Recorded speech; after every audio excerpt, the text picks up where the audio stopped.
आधी रात का समय था।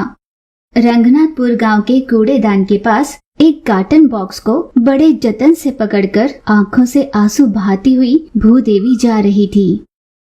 उस कार्टन बॉक्स में प्यारी सी नींद सो रहा एक नन्हा सा बच्चा था।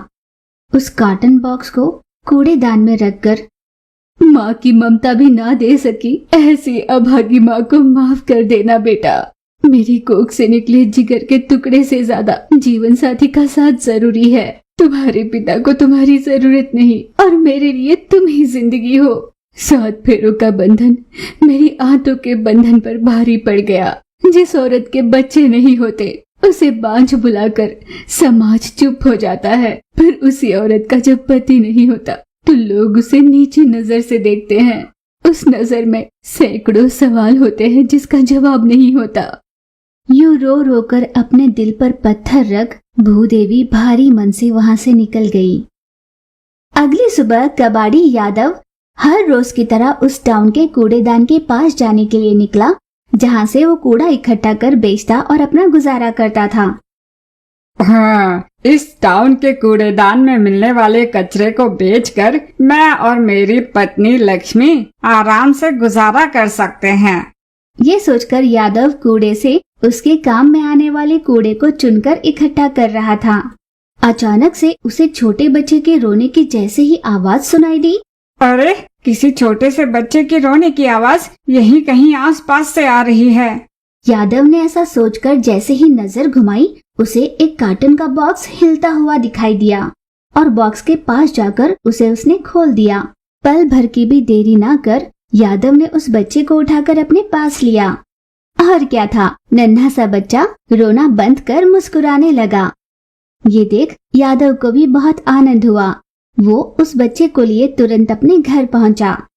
उसके घर पर उसकी पत्नी लक्ष्मी, जो निसंतान होने पर दुखी हुआ करती थी, यादव ने तुरंत उस नवजात शिशु को अपनी पत्नी को सौंप दिया।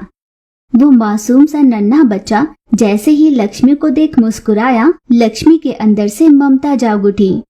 इस पति पत्नी के जोड़े ने उस बच्चे को बालू नाम दिया। यूं ही समय का चक्र घूमा। बालू अब बड़ा हो चुका था, अपनी पूरी स्कूल में अव्वल आया, जो देख लक्ष्मी और यादव का सीना गर्व से चौड़ा हो गया। दूसरी ओर भूदेवी अपने कलेजे के टुकड़े को कूड़ेदान पर छोड़ कर आया था। वो अपने बेटे को सोच बहुत दुखी हो रही थी। मैंने अपने बच्चे को 15 साल पहले खुद से दूर किया था, आज वो 10वीं कक्षा में पढ़ रहा होता। यूं सोच सोच वो बहुत रो रही थी। समय बीतने लगा। बालू ने पुलिस अफसर बनने का सपना देखा था। एक दिन लक्ष्मी उसके पास आई। बेटा, इस पढ़ाई के पीछे तू दिन रात एक कर देता है, अपनी सेहत का भी तो ख्याल रखना चाहिए ना बेटा। तब बालू ने माँ से कहा, माँ, मैं इतनी मेहनत करूँगा तभी तो मैं पुलिस अफसर बन पाऊंगा ना। मेरी पढ़ाई को लेकर आप इतने परेशान मत हो और ना ही मुझे परेशान करो। मुझे किसी चीज की जरूरत होगी तो मैं आपसे मांग लूंगा ना। ठीक है बेटा। उस दिन से यादव और लक्ष्मी दोनों मिलकर और भी ज्यादा मेहनत कर कूड़ा इकट्ठा करने लगे ताकि और पैसे बना पाए, और बालू की पढ़ाई में जिस भी चीज की जरूरत होती उसकी आपूर्ति करने लगे। बालू अपने सपने को लेकर डटा हुआ था। फिर वो दिन आ ही गया जिस दिन उसे परीक्षा लिखनी थी। वो सुबह अपने माता पिता के पास आया। तब माँ लक्ष्मी ने कहा, बेटा, तुमने दिन रात एक कर खूब मेहनत की है। भगवान से प्रार्थना करके ही जाना कि जैसे तू चाहता है वैसा ही हो। बालू ने अपने माता पिता के सामने हाथ जोड़े। माँ, मैंने उस ऊपर वाले को तो कभी नहीं देखा। मैं अगर किसी भगवान को जानता हूँ तो वो तुम दोनों ही हो, इसलिए आपसे ही आशीर्वाद मांगूंगा। मुझे आशीर्वाद दो। बालू ने ये कहते हुए दोनों के पैर छुए। बेटे पर गर्व महसूस कर रहे माता पिता ने खुश होकर उसे आशीर्वाद दिया। बालू खुशी खुशी परीक्षा लिखने चला गया। समय का चक्र फिर से घूमा।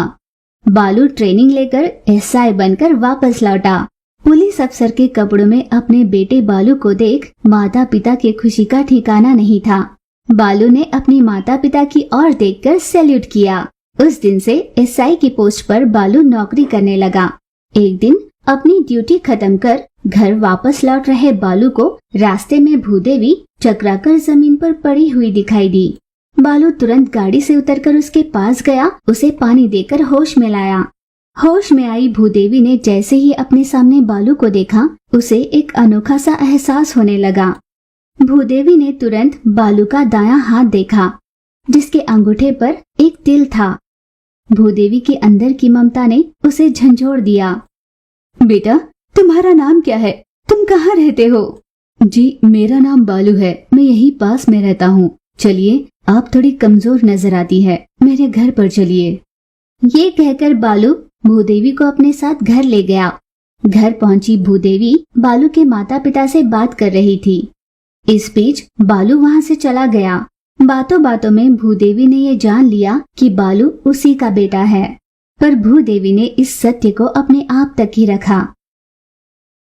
दूर कहीं एक गांव में कीर्ति बालू नाम के पागल बच्चे रहा करते थे। जब तक सामने वाला उन्हें ये कहकर डांट नहीं देता, तुम दोनों में अकल वकल है कि नहीं, तब तक वे दोनों मानते ही नहीं थे। हर दिन गांव से कोई न कोई उन दोनों की शिकायत करने घर पहुंच जाता।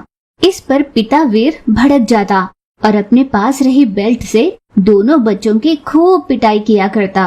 मैंने तुमसे कितनी बार कहा है कि ऐसी पागल हरकतें मत किया करो। इन हरकतों की वजह से सिवाय नुकसान के और कुछ मिलने वाला नहीं है, पर तुम दोनों तो समझते ही नहीं। यूं गुस्से से लाल हुआ वीर उन दोनों को बहुत मारने लगा। बेल्ट की मार दोनों बर्दाश्त नहीं कर पा रहे थे। सरपंच के बेटे को पानी के पंप में क्यों डुबाया तुम दोनों ने? वो पानी के पंप से पानी बाहर निकल आए, इसलिए हमने ऐसा किया बाबूजी। तुमसे किसने कह दिया कि ऐसा करने से पंप से पानी बाहर आ जाएगा? हमसे कव्वे ने कहा बाबूजी। आइंदा अगर तुम दोनों घर से बाहर निकले और तुम दोनों के खिलाफ कोई शिकायत मुझ तक आई तो देख लेना मैं क्या करूँगा। सुलोचना, अगर आज के बाद ये दोनों पागल बच्चे घर से बाहर निकलते हुए दिखे तो अंजाम अच्छा नहीं होगा। अगर इन दोनों ने तुम्हें चकमा देकर भागने की कोशिश की तो मुझे बता देना। यूं अपनी पत्नी से कहकर वीर घर से बाहर काम के लिए निकल पड़ा। सुलोचना कीर्ति और बालू की सौतेली माँ थी। मासी माँ, आज के बाद हम घर से बाहर क्यों नहीं जा सकते? हाँ मासी माँ, बाबूजी को हम पर इतना गुस्सा करने की क्या जरूरत थी? ऐसा भी क्या हुआ? बच्चों के पूछने पर सुलोचना ने उनसे कहा, बच्चों, तुम दोनों की हरकतें सही नहीं है। अपने घर से 4 घर छोड़कर जो रमा कांची रहते हैं, उनकी बेटी ने तुमसे क्या पूछा था? सुलोचना के ये पूछने पर कीर्ति बोली, उसने मुझसे पूछा था कि वैकुंठ कैसे जाते हैं।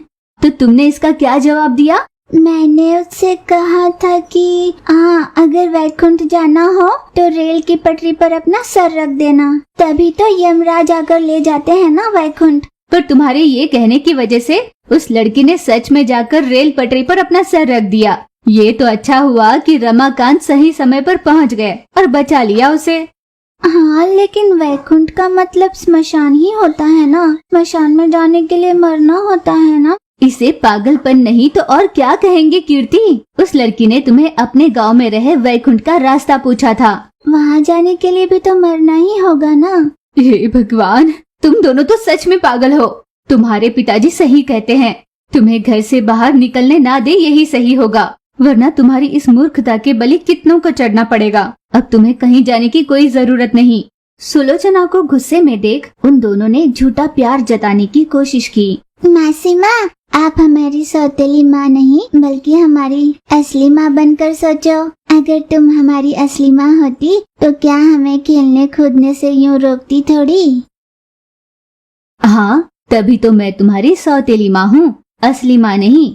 फिर सुलोचना ने हाथ में एक बड़ी सी लकड़ी ली और घर से निकलकर दरवाजे के पास रखवाली करने खड़ी हो गई और ये देख रही थी कि कहीं कीर्ति और बालू घर से बाहर न निकले। कीर्ति और बालू ने ये देखा और वो दोनों इस सोच में पड़ गए कि अब किस तरह बाहर निकला जाए, पर उन दोनों का दिमाग चल ही नहीं रहा था। उन्हें कोई उपाय ही नहीं सूझा। दीदी, हम दोनों घर से बाहर ना जा पाए, इसलिए मासी माँ दरवाजे पर पहरेदारी कर रही है। माँ तो सामने वाले दरवाजे पर पहरेदारी दे रही है ना, हम पीछे वाले दरवाजे से निकल जाएंगे। मैं अभी अभी वहाँ से ही आ रहा हूँ। वहाँ भी दरवाजा बंद किया हुआ है। मैंने कितनी कोशिश की, वो खुल ही नहीं रहा। भला वो कैसे खुलेगा भाई? बाबूजी ने जाते जाते पीछे वाला दरवाजा बाहर से बंद कर दिया है और आगे वाले दरवाजे पर माँ को पहरेदारी करने के लिए रखा है। हमने ऐसे भी क्या बड़ी गलती कर दी जो हर कोई हमें पागल कहकर बुला रहा है? दीदी, वो इसलिए क्योंकि हम बाकियों के मुकाबले बहुत ज्यादा सोचते हैं ना, और उस पर हम दोनों बहुत ज्यादा समझदार हैं ना। हमारी समझदारी तभी तो हमारे साथ ऐसा बर्ताव कर रहे हैं। बहुत देर तक पहरेदारी दे रही सुलोचना के पैर में दर्द होने लगा। सुलोचना खुद को अभी रोक नहीं पाई। वो थोड़ा आराम करने के लिए बिस्तर पर लेट गई। इसी को सही मौका जानकर कीर्ति और बालू घर से खिसकने की कोशिश में लग गए, पर जाकर जैसे ही दरवाजे की ओर देखा, पर दरवाजे को अंदर से ताला लगाया हुआ था। दोनों इतने गुस्से में थे कि सो रही अपनी सौतेली माँ के पास गए, उसके हाथ पैरों को खटिये से बांध दिया। बच्चों, ये रस्सी खोल दो। अगर तुम्हारे बाबूजी को ये पता चला ना तो वो बहुत ज्यादा गुस्सा हो जाएंगे। बच्चों ने अपनी सौतेली माँ की एक न सुनी। वो घर से बाहर खिसकने के लिए दरवाजे की ओर जा ही रहे थे कि सामने उन्होंने अपने पिता वीर को देखा। उनके हाथ में लकड़ी थी। वीर ने अंदर आकर देखा, उन दोनों ने सुलोचना को बांध कर रखा था। बच्चों की इस हरकत से उसे इतना गुस्सा आया कि वो लकड़ी से उनकी बहुत पिटाई करने लगा। कीर्ति और बालू रो रो कर उन्हें मारने से मना कर रहे थे।